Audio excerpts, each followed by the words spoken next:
เดินมาเล่นทางคลองสวนน้อยๆสวนครัวผักสวนครัวตัวกระเจี๊ยบกำลังเป็นดูเจี๊ยบ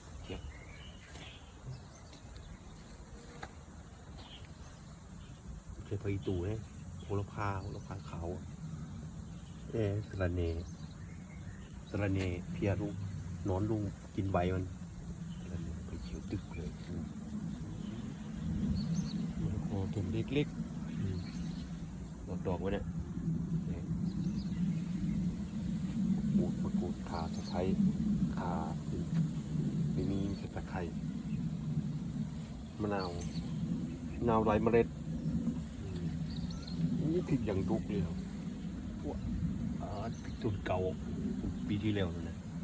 เล็กๆเป็นดุกนะรังงามเลยตะไคร้กะเพราแดงกะเพราแดงจริงๆงามเลยกะเพราแดงเลยทางคลองเนี่ยคลองน้ำเนี่ยน้ำไหลตลอดปีเลย